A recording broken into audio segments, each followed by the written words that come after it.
వచ్చే ఆస్తి రాకపోతే మేము ముగ్గురు ఆడపిల్లలు నేను పెళ్లిళ్ళు చేసే టైము చదివిస్తున్నాను. మాకు రాకపోతే మేము రోడ్డు పడాలమ్మా. మాకు ₹1 కూడా లేదు. నేను మీ పేర్లన్నీ రాసి నేను రావడం గ్యారంటీ. నా పేరు కురువ పద్మ. చూసినామని అంటున్నారే 2 నెలలకే. మా అత్త 2 నెలలకే బాగా కూతుర్లక్క చూసుకున్నావమ్మా. పాపము కొడుకు తెచ్చాడు, మళ్ళీ కోడని చూడల్లా, మనమరాలు పుట్టాయి, మనవడు పుట్టాయి, అందరిని సాకలు మేమే అన్నట్ల ప్లాన్ వేసి బయటికి దొబ్బినారమ్మా మీరు. అయినా కూడా నాకు స్వార్థం అనేది రాకపోయా. అప్పుడు అయినా ఉన్నిళ్ళ ఆడపిల్లలని నేను గడప దాటి వచ్చినాను. అంటే ఇట్లా చేస్తారని నేను అనుకోలేదు. నన్ను రోడ్డుకేసి గబ్బులు లేపిస్తున్నారు. మీరు ఇంటి గురించి మాట్లాడుకోండి, వద్దన్నాను. నా గురించి మాట్లాడే హక్కు మీకు ఎవరు ఇచ్చినారు? మీరు పెళ్లి చేసుకుంటే వచ్చింటాను. నేనే రాలేదు. నేనేం బట్ట పెట్టుకొని లేచిపోయి రాలేదమ్మా. 3 గంటలకి తాళి కట్టించుకొని రాలేదు. అందరూ 100 మందిలో తాళి కట్టించుకొని వచ్చిందని నేను. ఇంటి ముందరే తాళి కట్టించినారు. సంబంధం మా అత్తెప్పుడికి మా అత్తనే చేసింది. నా ఆడపడుచులు ఉన్ననే 18 ఏళ్ళ నుంచి స్వార్థం లేకున్నట్ల ఇక్కడ ఉన్నాను బయటనే.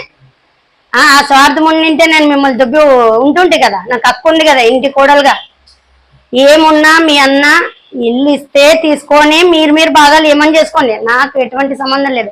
నా పిల్లల్ని మీరే చూసుకుంటారా, మీ అన్నని మీరే చూసుకోండి. నేను ఎట్లా వచ్చిందని అట్లా పోతాను. కానీ నన్నే జడ్జి మేడం కూడా ఇదే చెప్తాను. ఆడపడుచు డిఎన్ టెస్ట్ చేపిస్తానంటది మాట ఎత్తే. అంటే వాళ్ళన్న అన్నది చెల్లెళ్ళే చూసింటారా, భార్య చూసింటదా? అది అర్థం లేకున్నట్లా అడుగుతుంది జడ్జి మేడం కూడా. చేసుకున్న భార్యకి తప్ప భర్త మొగోడ కాదనేది ఎవరు చెప్పలేరు. కానీ ఇట్లా ఆడపడుచు ఉందంటే మాకే సిగ్గు. నీది చెప్పుతా అంటే అందరూ పెద్ద కోట్ల ఆస్తి మీ నాన్నది కాదమ్మా, సంపాదించిందే కొద్ది ఆస్తి. అది పెళ్లి చేసుకున్నావు, ఆయనకు కూడా హక్కు ఉంది. ఆయన కడుపు మీద 3 కూతుర్లు ఉన్నారు. ఆయన చదివించుకోవాలి, అన్నీ చూసుకోవాలి కదమ్మా. ఆయన అడుగుతున్నాడు, న్యాయంగా ఇస్తే అయిపోయి కదా. అన్యాయంకి ఎందుకు నువ్వు పడేది? నీకు కూడా పిల్లలు ఉన్నారు కదా. ఆయన ఉసురు తగిలితే నువ్వు కూడా బాగుపడతావా?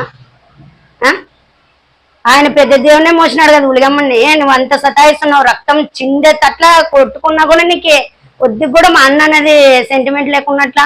ఎవరో చెప్పిన మాటలు నాకు వాళ్ళు ఉన్నారు వీళ్ళు ఉన్నారని ఎంత చెప్పున్నా రక్త సంబంధాలే కలిసేది. 100 మంది చెప్పినా ఏమి కాదు. నన్నే గబ్బు లేపించే అవసరం నీకు లేదు. నా గురించి మాట్లాడే హక్కు లేదు. మా కూతుర్ని రోడ్డుకి వేసినానే ఆ మాట అనకూడదు.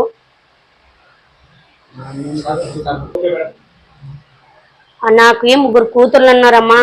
నా కూతుర్లు మకాలు చూడు. నాతో ₹1 లేదు. ఏమ్మా చదివించుకోవాలా, పెళ్ళిం చేయాలమ్మా. నేను మీళ్ళకి అట్లే పెట్టుకోవడానికి నాకు కాదు కదమ్మా. నేను కూడా పిల్లలు చూసుకోవాలి కదమ్మా. పిల్లలు మకాలన్నా చూసి న్యాయం చేతలే. నువ్వు చాలా పెద్ద తల్లి ఉన్నట్లున్నావు. నా పేరు వీరేష్. నేను నాకేమన్నా అయితే వీరేష్ కారున్పేట్ మాది. ఇక్కడ గుల్సంద్రగా ఆధునిక చికెన్ సెంటర్ ఏరియాలో ఉన్నాం మేము రెంట్కి. నాకు రావాల్సిన వాటా నాకు రాకున్నట్ల కక్ష సాధింపులకు గురి చేస్తుంది మా చెల్లెలు శాంతి. లేనిపోనివన్నీ పుట్టిస్తుంది. ఇంటి విషయం భాగం విషయం మాట్లాడమంటే ఏవో మాట్లాడతా. నా కూతురులో ఏమేమో లింకులు పెడుతుంది, నా భార్యకు ఏమేమో లింకులు పెడుతుంది. ఫస్ట్ నేను వచ్చి ఇంటి విషయం మాట్లాడాల. వాళ్ళది వీళ్ళది చెప్పేకి పోరాదు.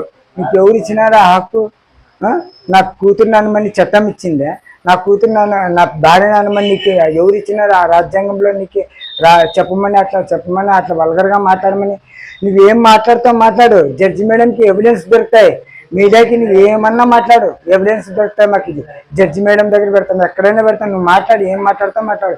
నీది తీస్తాం, మాది తీస్తాం. ఇన్నాళ్ళు ఓపికతో నేను ఊపినే ఉన్నాను. ఉగ్గునే రెడ్డి పేరు ఎత్తుతావు. ఎందుకు ఎత్తుతావు ఆయన పేరు? నీకు 4 విలేకరులు ఉన్నారు, వంకాయ ఛానల్స్ ఉందని చాలా ఎగిరి పడుతున్నావు నువ్వు. దీనికి సరైన సమాధానం చెప్తాడు. మాకు ఉన్నాడు ఆయన, నీకు సరైన సమాధానం చెప్తాడు. ఎంత ఎగురుతావు ఎగురు, ఆయన చూసుకుంటానన్నాడు, చూసుకుంటాడు. నువ్వు చూడు, నీ వంకాయ ఛానల్ చూస్తుంది, నీ విలేకరులు చూడు ఎంతంత సతాయిస్తున్నారు మమ్మల్ని, ఎవరెవరు ఏమేమి బాధ పెడుతున్నారు మొత్తం ఎవిడెన్స్ మాత్రం ఉన్నాయి మాతోన. మొత్తం నువ్వు ఎవరెవరిని ఇంటికాడికి పంపిస్తున్నావు. స్టేషన్లో కంప్లైంట్ పెట్టేది, మా మీద ఇచ్చేసేది, మళ్ళీ మాకే తిప్పినారండి. ఎమ్మెల్యే దగ్గర పోయి కాళ్ళు పట్టుకొని మాకు భాగం చేయండి అంటే మీకు న్యాయం చేస్తే సంవత్సరం వరకు తిప్పినాడు మాకు ఎమ్మెల్యే అని చెప్పి కోర్టులోన ఆయన పేరు రాపించినాం, సార్ ప్రసాద్ రెడ్డి పేరు. ఆయన పేరు మా ఆస్తులు ఆయన పేరు ఎందుకు రాపించినాం? తలకాయ ఉందా నీకు? బుద్ధి ఉంది ఆయనకి? ఎందుకు మౌనంగా ఉన్నారు తెలుసా? ఆయన అన్ని ఎవిడెన్స్ ఉన్నాయి ఆయనతోనా. ఎందుకు ఉన్నారు తెలుసా? నీకు కొట్టే దెబ్బ మళ్ళీ దేవుడు కాని రావాలి, అట్లా దెబ్బ కొడతాడు.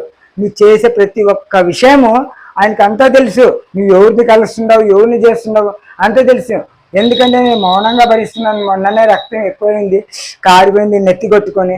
మొన్న త్రీ టౌన్లోన ఎలకల మందు తాగి అడ్మిట్ అయినాను. నీ ద్వారా నువ్వు లేనిపోనివి ఎవిడెన్స్ పెడతావు అన్నమాట. బీపై నాగరాజ్కి కంప్లైంట్ పెడతానని చెప్పి నాతో డిలీట్ చేయించుకొని నా మీద రివర్స్ కంప్లైంట్ పెడతావా? నేను ఏమన్నా నీ ఎవిడెన్స్ ప్రూఫ్ చూపి ఆయన అన్నారు చూని రికార్డింగ్ పెట్టాలా? భూత్ పురాణం నీకు చెప్తాను. వైఎస్ఆర్ నగర్లో జరిగింది భూత్ పురాణం, ఆయన మీద దండిగా ఉందని చెప్పినాడు. అది చెప్పుకో, అది చూసుకో. నా మీద ఎందుకు వస్తున్నాను? నేను ఏమన్నా అన్నానా? నువ్వే వల్గరగా మాట్లాడుతున్నావే. 6 కోర్టులో కూడా చెప్పినాము. ఆమె ఏమన్నా మాట్లాడి ఎవిడెన్స్ తీసుకోండి, కోర్టులో సబ్మిట్ చేయండి. ఆమె ఏం మాట్లాడు? జడ్జి మేడంకు ఎవిడెన్స్ కావాలా? ఎవిడెన్స్ పెట్టండి, ఊపిన ఉండండి. ఆమె ఏమి మాట్లాడినా మీరు తీసుకొని పెన్ డ్రైవ్లో కానీ దేంట్లో కానీ పెట్టుకోండి. అవి పెట్టుకొని ప్రూఫ్ చూపించాల ఆమె ఇట్లా మాట్లాడుతుంది అని. నా గురించి కూడా ఎంక్వైరీ చేసినారు. 6 నెలలు పోతే 6 నెలలు పోయినా పెద్ద వాళ్ళంతా చెప్పినారు. ఇప్పుడు కూడా షుగర్ బీపీ ఉంది. అందరూ ఎంక్వైరీ చేసినారు సార్. నేను ఎక్కడ పనికి పోను, యాదో దేనిదాల్లా బతికిస్తున్నారు. నాకు రెడ్డి చూసుకుంటున్నారు, సాతిసాద్ రెడ్డి అన్న గారు మా ఇంటికి ఇలవేల్పుగా మమ్మల్ని చూసుకుంటున్నారు. ఆ ట్రీట్మెంట్ ఇప్పిస్తున్నాడు, నాకు మంచిగా చూస్తున్నాడు. మా పిల్లలకు చదువులకు సాయం చేస్తున్నాడు ఆయన్ని మేము ఎందుకు ఎత్తుపరుస్తాం సార్? ఆయన పేరు కూడా చెప్పడం లేదు. ఈమె మాటెత్త ఆయన పేరుతో చెడ్డ పేరు చేయాలనుకుంటుంది. ఎందుకంటే ఆ గడప తొక్కరాదు. ప్రతి మాట వింటాడు కదా, వాళ్ళ మాట వినుకోకున్నట్లు చేయాలని ఆ పాప అంత పట్టుదలతో మమ్మల్ని రెచ్చగొడుతుందన్నమాట. రెచ్చగొట్టి ఆయన్ని ఏమో చేయాలని ఆ పాప వెనక 4 వ్యక్తులు ఆ పాపను రెచ్చగొట్టి ముందుకు పెట్టి మమ్మల్ని బదలాం చేయాలని చూస్తున్నారు సార్. ఇలా చేస్తే ఆడపిల్లలు పెళ్లిళ్ళు అవుతాయి సార్. ఆమె ఒక ఆర్ది కదా, నా కూతుర్లు అట్లా మర్యాద తీస్తుంది, తల్లి లాంటి వదిన అట్లా మర్యాద తీస్తుంది. ప్రతి ఒక్కటి ఆ పాప వల్గర మాటలే. ఆమెది గుట్టు ఉప్పితే ఇందిరానగర్ది, ఆమెది చెప్తే దాదా సోడా ఫ్యాక్టరీ వాళ్ళది, ఆమెది చెప్తే కోడలపేటది. ఢిల్లీకి ఉన్నాయి సార్. ఆమె కాళ్ళలో 3 మగవాళ్ళు చనిపోయినారు సార్. మేము చెప్తే అట్లా అలాగే ఎంతలో ఉండాలా అంతలో ఉండాలా. నీకెందుకు పెళ్లి చేసుకోపోయినా, నీకెందుకు నీకు నా మీద? నేను పని చేస్తుంటాను మీ ఇంట్లో ఉన్నప్పుడు. భూపాల్ చౌదరిని అడిగి ఏం చెప్పినావో ఒక్కొక్కరి దగ్గర ఒక్కటి చెప్తావు. మా నీదేంటప్పుడు ఏమంటావు? నీ చెల్లెల్ని వాడిని నరుకుతాను అంటావు. ఎన్ని నరికితే ఒకే శిక్ష? ఏమైనా వేరే వేరే శిక్షలు ఉంటాయా? సెక్షన్లు, ఆ సెక్షన్లు చెప్తావు, అన్ని చెప్తావు. జడ్జిలకే జడ్జి అయిపోయినావమ్మా నువ్వు, లాయర్లకే లాయర్లు అయిపోయినావు. నువ్వు అంత ఒగదిగిపోయినావు. ఇలాంటి మహాతల్లి ఎక్కడెక్కడా లేదు. 1,000 దండాలు నీ